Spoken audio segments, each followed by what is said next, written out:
This story is about Minryu, who was forced to enter a deadly game. He was given 100 times regression ability for his unique rune.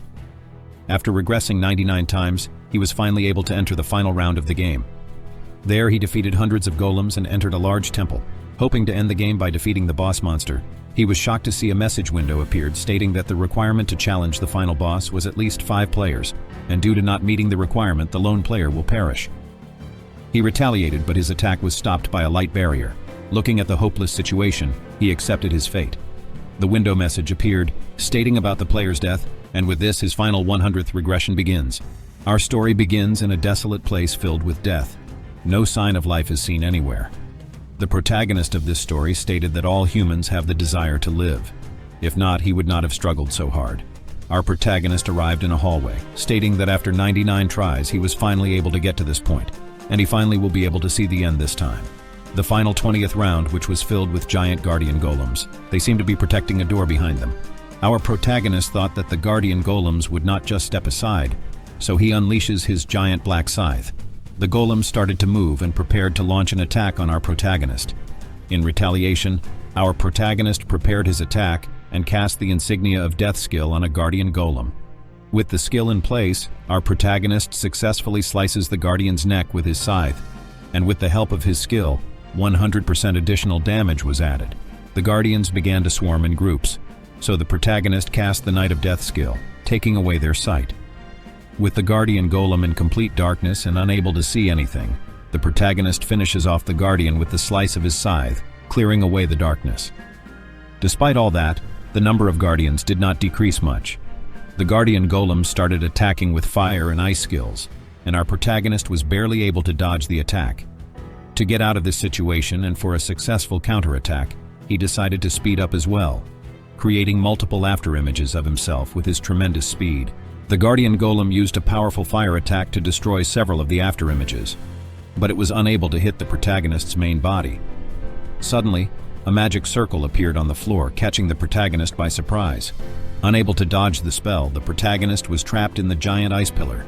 A golem guardian attempted to destroy the ice pillar, while the protagonist was still trapped inside.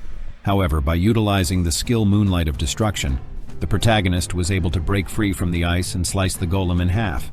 Thinking that was a close call, and he would have taken a lot of damage if the guardian was able to hit him successfully, he decided to end things quickly in one go. The guardians prepared various magic attacks, but the protagonist casted the Blood Moon skill, slicing away all the remaining guardians with a single hit. With the defeat of all the guardians, the protagonist decides to enter the room the guardians were protecting. Upon entering the room, he saw a massive temple with many doors leading to different paths. Our protagonist chooses the door located at the center. Suddenly, a golden circle begins to appear below the protagonist, which lead him to think that he will finally be able to end this game. But the reality was different. To enter the boss room, the requirement was to have at least 5 players. The message window stated that the player would perish in 5 seconds for not meeting the entry requirement. This message baffled the protagonist. Thinking that it was intentional, the protagonist tried to attack, but the barrier stopped him from doing so. With the countdown coming to an end and seeing no hope for survival, the protagonist decides to accept his fate. With this, the countdown ended, and the message window appeared, announcing the death of the player.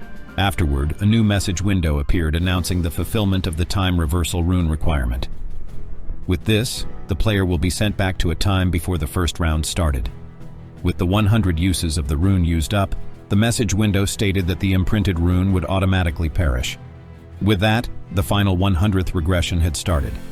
We are taken back to a time just before the new year starts. There are 5 seconds left for the new year to come, and people are starting to count down.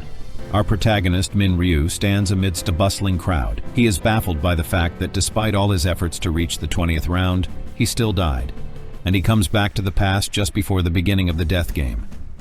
He has used up all of his time reversal rune uses, and now it's his final try.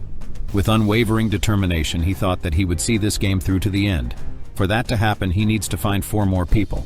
A few minutes ago, a few students were celebrating becoming adults, and they would no longer need fake IDs, for buying alcohol, I suppose. One of them brings up a question as to what he should do after his graduation. He thought of trying to be a food delivery person. He asked his friend Youngmin about his plans for after graduation.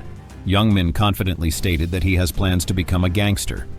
His other friend, shocked and confused, asked him if he was joking, but Youngmin denied it and stated that he was going to live the way he wanted.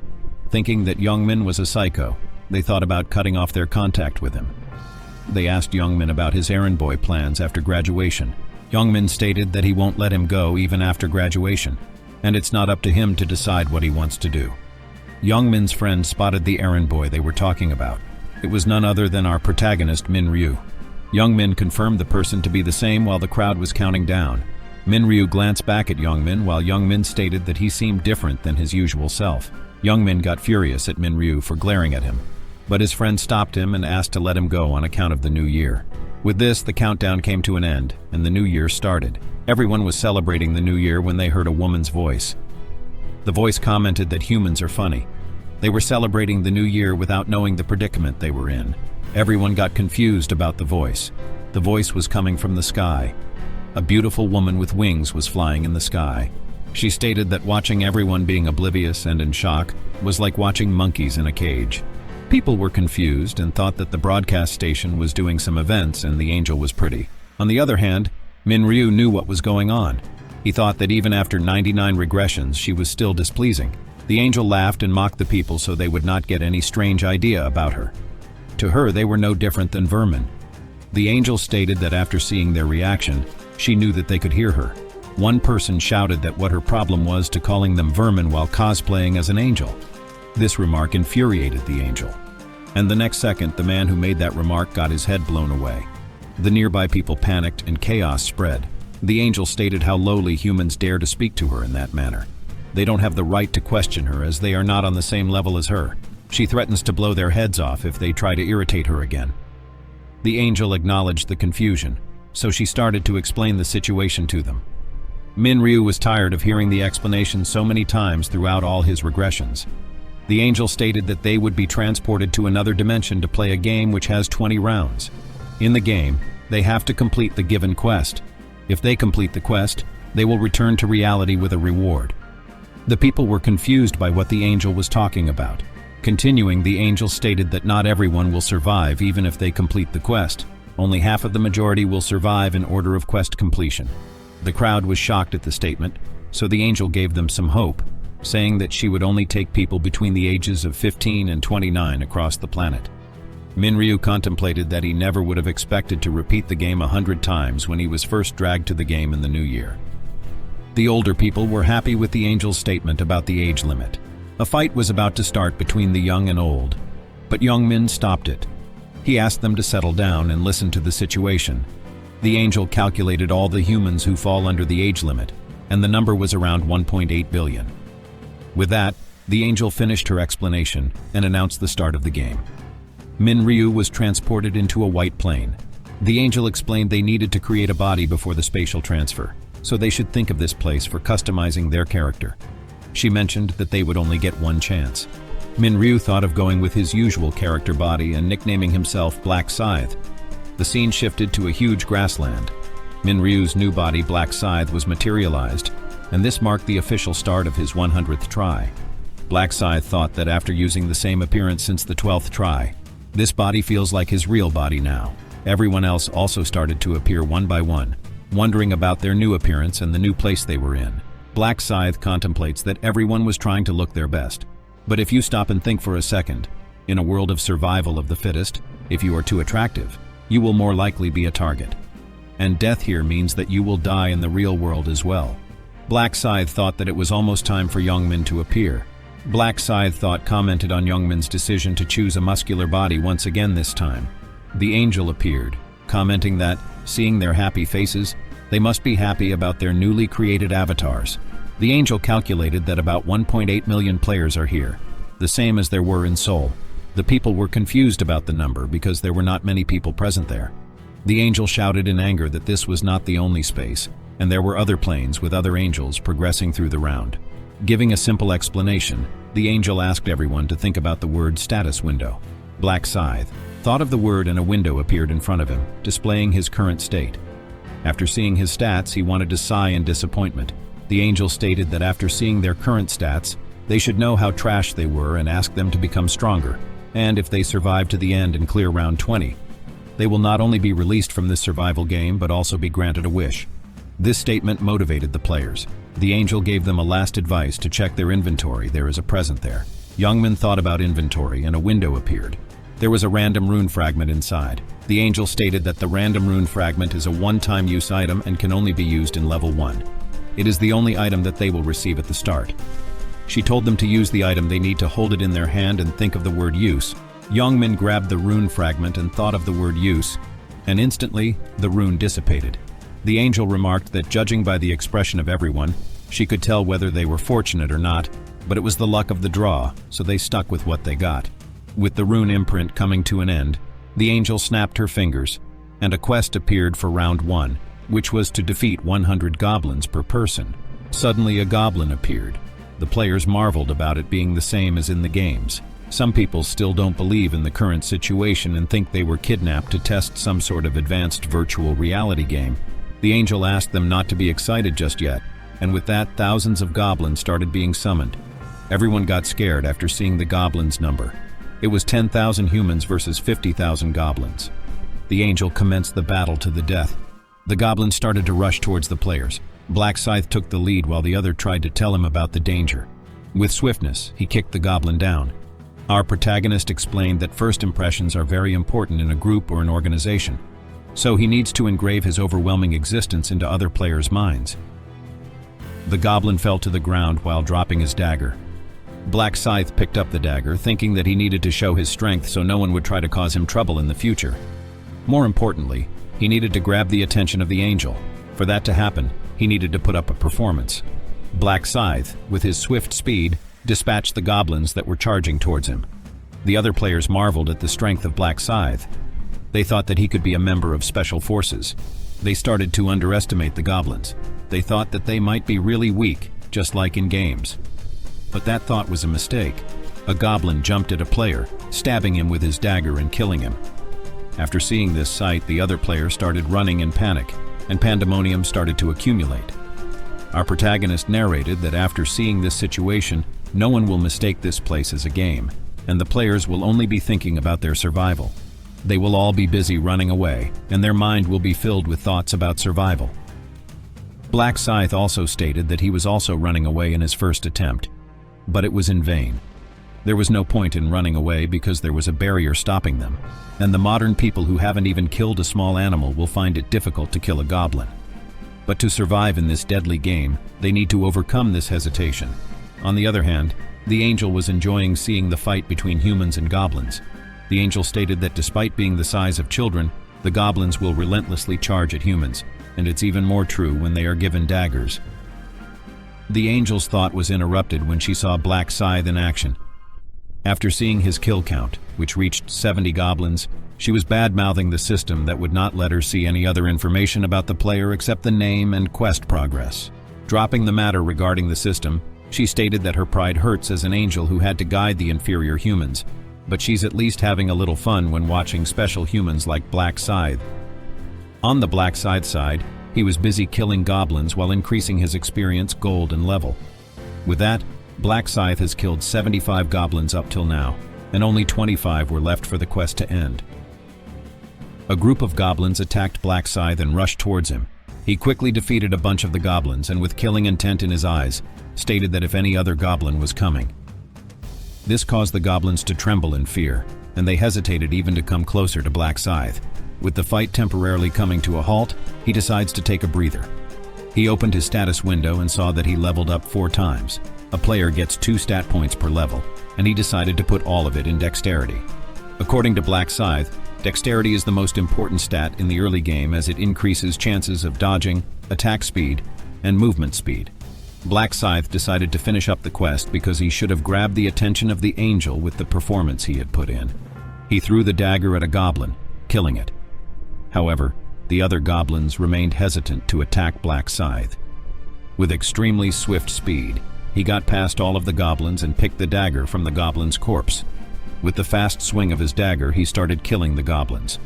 With that, his level increased, and the goblins he hunted reached 100, finishing the quest and completing round 1. A light barrier surrounded Black Scythe, marking the completion of round 1. Black Scythe stated his reason for killing goblins like a madman was not only to grab the attention of the angel, but also to secure first place in all the regions. The system window displayed that Black Scythe ranked first in all regions with a completion time of 10 minutes and 21 seconds. The first place in the current region earns a rare weapon ticket of the lowest rank, while the first place across all regions receives a special reward selection chest. Black Scythe opened the rare weapon ticket first, and 3 choices were given to select from. Black Scythe thought that despite being the lowest rank weapon, he should be thankful to have gotten a proper weapon early. With that, he chose the second stiletto option, which was the best beginner dagger. The thought crossed his mind that he received a title previously. The title was the Last Time Traveler, which he had never seen in all of his 99 previous attempts. We were shown the time when a random rune fragment was given to everyone. Black Scythe obtained a time reversal rune. The rune engraving failed because the system detected the rune vestiges in Black Scythe's soul. Black Scythe agreed that it was a natural result because if the rune were to engrave again, it could have meant he could return to the past infinite times. The system identifies Black Scythe as a time traveler with 100 travels to the past, and he received the title of Last Time Traveler. Black Scythe was surprised by this message because the concept of titles was above runes in this game. He turned the visibility of his title to private. Black Scythe thought that the others would be completing their quest soon, and he wondered about Youngmin's situation. He spotted Youngmin, who was cowering behind another player, and thought that he would be able to survive. As more and more players finished their quests, the angel, looking at the current situation of the players, mocked them for being pitiful and barely able to thin down the goblins' number to them. With the flap of her wings, she stated that she wanted to make things more fun, and the dead people started to turn into lights and disappeared. Shortly after, a new wave of goblins began to appear, and their number reached 50,000, which shocked the players. Laughing menacingly, the angel stated that now she had given them more than enough goblins to kill. Having seen the do-or-die situation, the players charged forward to kill the goblins and finish their quest. One by one, more players finished their quest while others continued to struggle. With that, the maximum number of 5,143 was met, and the remaining goblins disappeared, confusing the remaining player who had yet to finish their quest. The angel had explained that only half of the majority of players would be able to complete the quest, and since that number had been met, the rest of the players would perish. Those were the rules of the game. The players began to disappear and pleaded with the angel to give them a bit more time. The angel sarcastically told the remaining players not to be gloomy about the death of others. They had survived, and they should be glad that they would be able to return to reality. The angel officially congratulated the remaining players for passing the first round and advised them to try harder next time. The ranking of the first round was made public, and Black Scythe took first place. Second place was taken by someone named Stupid Idiots, and the third place was Heavenly Demon. Black Scythe received 1,000 gold, and he will be able to use this gold in the item shop, which would be unlocked at level 10. The other players were glancing at Black Scythe. Black Scythe contemplates that everyone should have known that he had received rank 1. The angel was surprised that the all-region rank first came out of her section and asked Black Scythe to answer a question for her. Black Scythe complied, and she asked the source behind his strength as if he had acquired a special rune or something else. Black Scythe told her that if she was curious, she could look at his status window. The angel nervously answered that she could look, but that she was just testing him. Black Scythe asked the angel if he could make a request. The angel stated that she needed clarification as to what request he wanted to make. Black Scythe mentioned his feeling that the first rank reward was lacking. This statement surprised all the players and made the angel furious. The angel menacingly told him to state his request again. Black Scythe calmly stated again that he did not like the rank first reward and asked for something better. The situation left everyone without words to say.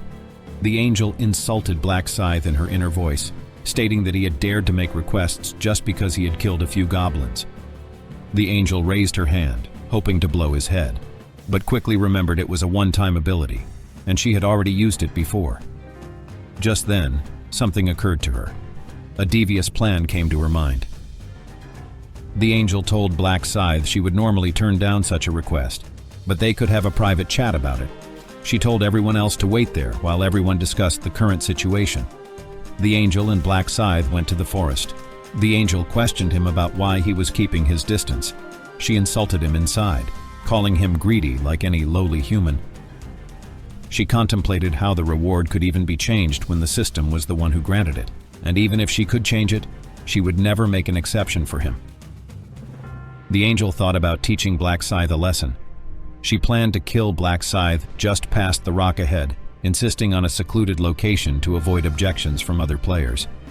She turned around and asked him what kind of reward he wanted, but a fist came right at her, punching her in the face. Confused about what just happened, she fell to the ground. The realization hit about Black Scythe punching her when she saw her blood. She turned around in retaliation, but Black Scythe was not there. Black Scythe appeared from behind, grabbed her wings, and tore them apart. The angel pleaded for him to stop, but it was too late. Black Scythe told her not to cry like a child and continued to sever the other wing as well, while the angel cried in pain. He asked the angel if it was painful. The angel answered in agreement. He continued, stating that in 5 minutes it would have been her who would have asked him such a question while laughing menacingly. The angel asked him what he was talking about, and he may have seemed to be going crazy. Black Scythe pointed to a dagger that was hidden in her wings and stated that she tried to kill him with it. The angel refused to have made such a plan, while Black Scythe, while using Angel's real name, Burial, stated that he could tell just by looking at her face. Burial was shocked when Black Scythe revealed her name and asked how he knew it. Black Scythe ignored her question, stating that she did not need to know, and pulled out a dagger from his inventory. Burial got scared upon seeing the dagger and asked about his intentions. Burial claimed that she could blow her head off with a snap of her finger, but Black Scythe revealed that she did not have that ability anymore. This statement made Burial angry and confused about the source of his information. She threatens Black Scythe that he will not be able to survive because his comrade will deal with him, but Black Scythe then mentions that all the angels are egoists who do not care about other people's businesses. Burial pleaded that by killing him, he would not gain anything, and he would not be able to return home. But Black Scythe corrected her by stating that he would get a reward, just that she wouldn't know, and because the system is automatic, he would return once the settlement is over. Burial, in desperation, asked Black Scythe not to kill her, and she said she would give him a lot of information about the upcoming quests. But Black Scythe told her if he were in need of information, he could have tortured Burial. But he knew that she was just a chess piece playing the role of a guide. With that statement, Black Scythe attacked Burial with the dagger, killing her. The system notified that the angel had been defeated, and he was the first person ever to defeat an angel. The system rewarded Black Scythe with the title of the first Angel Slayer, Angel's Blood and a Rune of Slaughter. The rune was imprinted into Black Scythe's body, and the system displayed the effect of the title, which was to double all the stats when facing any sacred being. The rune effect was to increase all his stat by 1% up to 100% with every target killed. Black Scythe stated that he discovered these rewards when he took revenge against an angel on his 13th attempt, and every reward was unique because only a single player could obtain them. He also thought that the other angel would be shocked if they found out about him acquiring another rune. The biggest reason he killed an angel was to get the angel's blood, which can be used to change his class to Reaper, a natural enemy of angels. All players can get a class on level 10, and there are a total of 30 different classes. To change class, they need to obtain a class change item or fulfill simple conditions. But there were exceptions to unique classes, which were given to a single player under special circumstances. Of course, unique classes are on a completely different level than the rest. May it be stats, runes, or skills, they are unmatched. Black Scythe proceeded to claim his reward. 3 options were given. First was 3x experience buff, limited to second round. Second was 2,000 gold, and third was info about the second round. Black Scythe contemplated being about to reach level 10 as quickly as possible, and chose the 3x experience buff reward, which would be applied automatically on the second round. Black Scythe, being in his final attempt, thought that he needed to become stronger by any means necessary. With that, round 1 ended, and all surviving players woke up in reality. Everyone was confused about what had happened and thought about the recent events being a dream.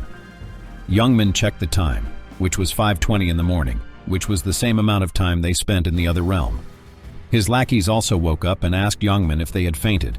He replied that not only them but everyone else also fainted. Youngman clarified that what they saw previously was not a dream, but a reality. They got frustrated by the fact that they had to go back into that realm next month as well. Kim Taeshik, one of the member of Youngman's lackeys, wasn't waking up. They tried to check on him but discovered that he was not breathing. Youngman asked if he died. They concluded that he may have died because he was not able to clear the first round. Everyone who was not awake yet was probably dead. Realizing the fact that only half of the majority survived, they got frightened at the insanity of past events. To be continued. If you want to watch the next part, then like and subscribe and let me know in the comment of what recap you want to watch next.